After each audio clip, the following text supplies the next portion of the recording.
was centrally located at Luoyang, and it was supported by provincial governors and their provincial armies. And in an ideal setting, the emperor controlled all of those.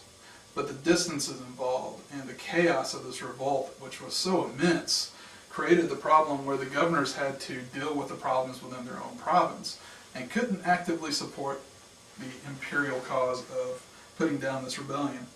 After that defeat at Yingchuan and also at the city of Runan, where the emperor's chief official there was actually wiped out, they had to restructure. When they restructured, there were two men involved. Zhu Jun, who actually was the defeated general, was brought in, but also a well-known, well-established general by the name of Huang Fusang. Huang Fusang actually was a decorated general before his time, that this time came about, and he was actually the one that successfully prosecuted a campaign against the Yellow Turbans. During this time also, there was a man by the name of He Jin. He Jin was actually the emperor's wife's half-brother.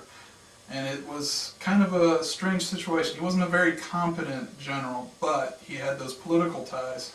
And because of this, he was actually appointed the overall commander of all the expeditions that were going on in the area.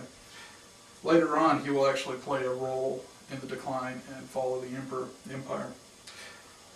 Within months of this restructuring, Huang Fusang actually went to Jihua and actually was able to successfully defeat the majority of the well-organized Yellow Turbans in one single battle.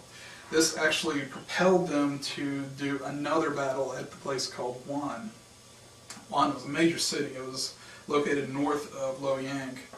It was a 6-month siege of this town. It resulted in the town being overrun and actually being massacred. They massacred the whole town as punishment. This was a significant blow to the Yellow Turbans. This was actually when they came back and said they were pacified. There is no Yellow Turban problem. This happens at the later part of 184. Within months of this happening, it was only 3 to 4 months after it happened, at the beginning of 185, the problem starts back up. It starts back up in the south of China. And this group from the south actually still had the three Zhang brothers, who actually led a larger group, and they directly attacked Luoyang in 189, which was 4 years afterwards. So in the period between 185 and 189, there was a lot of small skirmishes, there was a lot of issues going on. But in 189 itself, the main force actually attacked Luoyang. Huang Fusang was actually able to defeat this group, but the cost of it was pretty substantial. They said the bodies were so stacked, according to the Livy, it was actually so stacked so high that you could stand on the mound of bodies of dead Yellow Turbans and actually see the Capitol building from this mound. It was pretty significant. It was pretty brutal.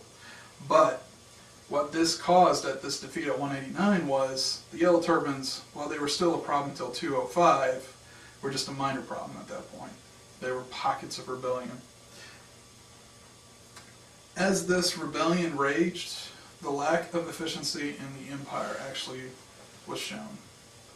These rebellions would actually cut off lines of communications. The emperor couldn't send out writs. They couldn't actually issue orders. He couldn't say, let's collect taxes, I need resources from this place to put it over here. These things were not occurring. Because of that, it led to the rise of the provincial governors, who actually became warlords. Among the most influential of the time were two. He Jin, who I spoke about earlier, who was the brother-in-law of the emperor. After this first emperor, who was alive during this time, passed away, the rule came to He Jin's nephew, who was very young at the time. He was only about 10 years old when he came to the throne. So he was young, he was inexperienced, he was basically just a puppet of his uncle. The 10 eunuchs who actually controlled the previous emperor wanted to exert their control over this new emperor and arranged for He Jin to be assassinated, which is exactly what happened. And because of this, there was another general who was under He Jin named Yuan Shao.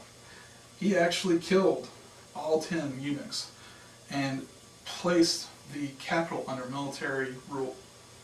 this did not settle well with a lot of the people in the area. And there was another warlord by the name of Dong Zhou who came in and usurped and drove Yuan Shao out of the city. Dong Zhou actually turned out to be a worse leader than Yuan Shao. He actually arranged, rumored, for the murder of the emperor and placed another son into the power of the throne. Because of this,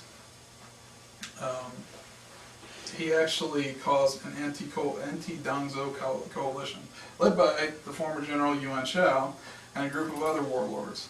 They all came to the capital, they all tried to oust Dong Zhou. Dong Zhou actually put the capital to the torch, withdrew the emperor to the old capital of Chang'an, where the beginning of the Three Kingdoms period would actually start.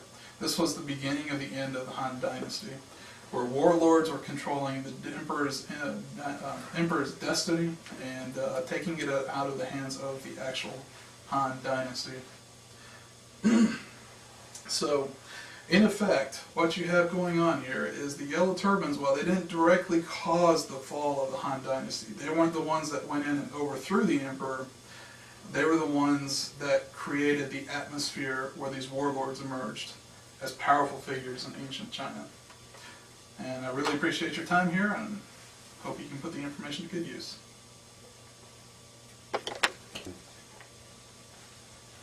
Then It's supposed to be done during the...